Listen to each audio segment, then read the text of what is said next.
Alappuzha തലവടിയിൽ CPM CPI പോരും മുറുകുന്നു. LDF ഭരിക്കുന്ന തലവടി പഞ്ചായത്തിൽ CPI പിന്തുണയോടെ അവിശ്വാസ പ്രമേയത്തിന് നോട്ടീസ് നൽകി. തദ്ദേശ സ്വയംഭരണ പൊതുതെരഞ്ഞെടുപ്പ് പടിവാതിൽക്കൽ എത്തി നിൽക്കെയാണ് LDFിൽ ചേരിപ്പോര് രൂക്ഷമായത്. വിവരങ്ങളുമായി സുധീഷ് ഗോപാൽ ഒപ്പം ചേരുന്നു. സുധീഷ്, അവിടെ CPMിൽ വലിയ വിഭാഗീയതയുണ്ട്, CPIയിലെ വിഭാഗീയതകൾ പുറത്തു വന്നിരുന്നു. ഇതിപ്പോൾ അവർ തമ്മിൽ തർക്കമാവുകയാണ്, CPMും CPIയും തമ്മിൽ. അതായത് തെരഞ്ഞെടുപ്പ് വരാനിരിക്കുന്ന സമയത്ത് LDF ഭരിക്കുന്ന ഒരു പഞ്ചായത്തിൽ രണ്ടും രണ്ടായി നിന്നുകൊണ്ട് ഈ ഭരണം ഞങ്ങൾക്ക് വിശ്വാസമില്ല എന്ന് പറഞ്ഞ് CPI പിന്തുണയോടെ അവിശ്വാസ പ്രമേയം നൽകിയിരിക്കുന്നു. ആലപ്പുഴയിൽ CPMിലും CPIയിലും LDFിലും വലിയ പ്രശ്നങ്ങളോ?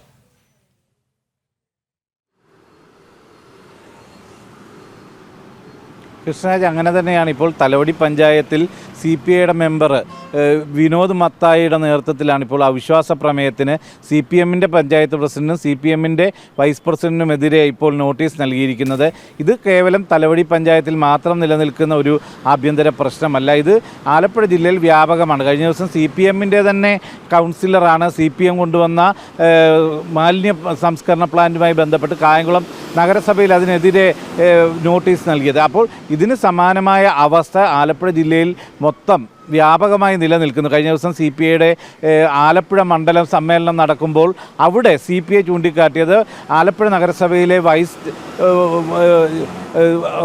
ഹുസൈൻ എന്ന വ്യക്തി, അത് CPIയുടെ നേതാവാണ്, അദ്ദേഹമാണ് ഇവിടുത്തെ നഗരസഭാ വൈസ് ചെയർമാൻ. നഗരസഭാ വൈസ് ചെയർമാൻ ഒരു തരത്തിലും പ്രവർത്തന സ്വാതന്ത്ര്യം നൽകുന്നില്ല, CPM ഏകപക്ഷീയമായി ഭരണം കൊണ്ടുപോകുന്നു എന്ന ഒരു ആക്ഷേപം CPI ഉന്നയിച്ചിരുന്നു. അതിൻ്റെ പേരിൽ വലിയ രീതിയിലുള്ള വിമർശനം നഗരസഭാ ഭരണത്തിനെതിരെ അടക്കം ഉന്നയിക്കുകയും ചെയ്തിരുന്നു. ആ ഒരു സാഹചര്യത്തിൽ തന്നെയാണ് ഇപ്പോൾ തലവടി ഗ്രാമപഞ്ചായത്തിൽ പ്രസിഡന്റിനും വൈസ് പ്രസിഡന്റിനുമെതിരെയുള്ള അവിശ്വാസ പ്രമേയ നോട്ടീസ് CPIയുടെ നേതൃത്വത്തിൽ നൽകിയിരിക്കുന്നു എന്നത്. അത് വിനോദ് മത്തായിയാണ് പഞ്ചായത്ത് പ്രസിഡന്റായിട്ടുള്ള ഗായത്രി B നായർക്കും ജോജി എബ്രഹാമിനുമെതിരെ അവിശ്വാസ പ്രമേയ നോട്ടീസ് നൽകുന്നത്. ഇവിടെ 15 അംഗങ്ങളാണ് പഞ്ചായത്തിലുള്ളത്. അതിൽ 6 പേര് CPMിൻ്റെ അംഗങ്ങളും 3 പേർ LDF സ്വതന്ത്രരുമാണ്. ഒരു കേരള കോൺഗ്രസ് മാണി ഗ്രൂപ്പിൻ്റെയും ഒരു CPIയുടെയും അംഗമാണുള്ളത്. കോൺഗ്രസിന് 2 പേരും, അതിനു പുറമെ കേരള കോൺഗ്രസിന് ഒരാളുമുണ്ട്, BJPക്കും ഒരു കൗൺസിലറുണ്ട്. ഈ ഒരു സാഹചര്യത്തിൽ സാധാരണ രീതിയിൽ അവിശ്വാസ പ്രമേയ നോട്ടീസ് നൽകിയാലും അത് വോട്ടെടുപ്പിലേക്ക് വന്നാൽ അത് വിജയിക്കാൻ സാധ്യതയില്ലാത്തതാണ്. എന്നാൽ ഇവിടെ മറ്റ് CPMിൻ്റെ അംഗങ്ങൾ ഒഴികെ ബാക്കി എല്ലാവരും CPMിൻ്റെ ഈ ഏകപക്ഷീയമായ പോക്കിന് എതിരായ ഒരു വികാരത്തിൽ നിൽക്കുന്നു എന്നതാണ് അവിടെ ഒരു ഭരണമാറ്റ സാധ്യത നിലനിൽക്കുന്നത്. അവർ ഏറ്റവും പ്രധാനമായി ചൂണ്ടിക്കാണിക്കുന്നത് ഇപ്പോൾ സ്വന്തമായി തലവടി പഞ്ചായത്തിന് ഒരു പഞ്ചായത്ത് ഓഫീസ് പോലുമില്ല. ഇപ്പോൾ വാടക കെട്ടിടത്തിലാണ് പ്രവർത്തിക്കുന്നത്. അത് പുതിയൊരു കെട്ടിടം പണിയാനുള്ള കാര്യങ്ങളിൽ പോലും ഒരു കൃത്യമായ ഒരു മുന്നോട്ട് പോക്ക് ഉണ്ടാവാത്ത ഒരു പഞ്ചായത്ത് ഭരണസമിതി നിലനിൽക്കുന്നു. ഇതേ സാഹചര്യത്തിൽ വിവിധ പദ്ധതികളുമായി ബന്ധപ്പെട്ട് വ്യാപകമായ അഴിമതി നിലനിൽക്കുന്നു. കാർഷിക മേഖലയുമായി ബന്ധപ്പെട്ട പ്രവർത്തനങ്ങൾ പഞ്ചായത്തിന് അതിനുവേണ്ട സഹായങ്ങൾ ചെയ്യാൻ സാധിക്കുന്നില്ല. കുടിവെള്ള പ്രശ്നം രൂക്ഷമാണ്. പഞ്ചായത്ത് റോഡുകൾ തകർന്നു കിടക്കുന്നു. ഇത്തരം അടിസ്ഥാന പ്രശ്നങ്ങൾ എല്ലാം ചൂണ്ടിക്കാട്ടി അതോടൊപ്പം തന്നെ അഴിമതി പദ്ധതികളിലെല്ലാം തന്നെ അഴിമതി, കെടുകാര്യസ്ഥത ഇതെല്ലാം ചൂണ്ടിക്കാട്ടിക്കൊണ്ടാണ് CPI അംഗത്തിൻ്റെ നേതൃത്വത്തിൽ ഇപ്പോൾ അവിശ്വാസ പ്രമേയ നോട്ടീസ് നൽകിയിട്ടുള്ളത്. ഇതേ സാഹചര്യത്തിൽ തന്നെ നമുക്കറിയാം, കുട്ടനാട്ടിൽ CPM വിട്ടുവരുന്നവർ CPIയിലേക്ക് വരുന്നു, CPI വിട്ടുപോകുന്നവർ CPMിലേക്ക് പോകുന്നു. അത്തരം വലിയ ഒരു തർക്കവും സംഘർഷവും വരെ നിലനിൽക്കുന്നു.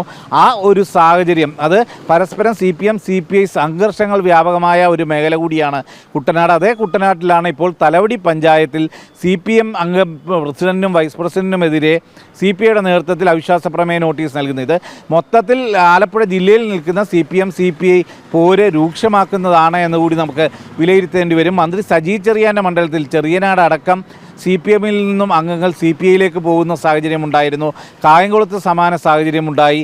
അതിന് പുറമെയാണ് കുട്ടനാട്ടിൽ അതിരൂക്ഷമായി നിലനിൽക്കുന്ന കുട്ടനാടൻ മേഖലയിൽ നിരവധി പേരാണ് CPM വിട്ട് CPIയിലേക്ക് പോയത്. അതിൻ്റെ പേരിലാണ് സംഘർഷമുണ്ടായത്.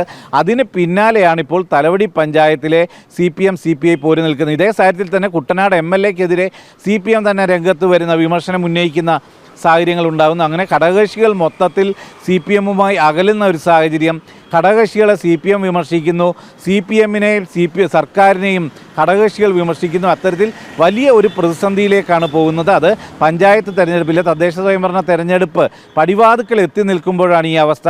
അതിന് തൊട്ടു പിന്നാലെ തന്നെ നിയമസഭാ തെരഞ്ഞെടുപ്പും വരുന്നു. അത് എല്ലാം നോക്കിക്കാണുമ്പോൾ CPM-നുള്ളിൽ കടുത്ത ഭിന്നതയുണ്ട്, നമുക്കറിയാം. അതിനു പുറമെ CPI-ലും കഴിഞ്ഞ ദിവസം സംസ്ഥാന സമ്മേളനം നടക്കുന്ന ആലപ്പുഴ മണ്ഡലത്തിൽ പോലും അവിടെ സമ്മേളനം പൂർത്തീകരിക്കാൻ കഴിയാത്ത ഒരു സാഹചര്യം, അഡ്ഹോക് കമ്മിറ്റിയെ വെക്കുന്ന സാഹചര്യം CPI-ൽ ഉണ്ടാകുന്നു. അതിന് പിന്നാലെ ആഭ്യന്തര പ്രശ്നങ്ങൾ LDF-ലാകെ തന്നെ പ്രശ്നം സൃഷ്ടിക്കുന്നു എന്നതാണ് നമുക്ക് കാണാൻ കഴിയുന്നത്. കൃഷ്ണരാജ്. ശരി. ആലപ്പുഴ തലവടിയിൽ CPM CPI പോര് രൂക്ഷമാകുന്നു. ഇരു പാർട്ടികളിലും വിഭാഗീയത രൂക്ഷമാണ്. അതിന് പുറമെയാണ് അവർ തമ്മിലുള്ള പ്രശ്നം രൂക്ഷമാകുന്നത്. ഒരു LDF ഭരിക്കുന്ന ഒരു പഞ്ചായത്തിൽ CPI പിന്തുണയോട് അവിശ്വാസം വരുന്നു എന്ന് കേൾക്കുമ്പോൾ എത്രമാത്രം ശത്രുതയിലാണ് അവർ എന്ന് ഓർക്കണം. വിവരങ്ങൾ നൽകുകയായിരുന്നു സുധീഷ് ഗോപാൽ.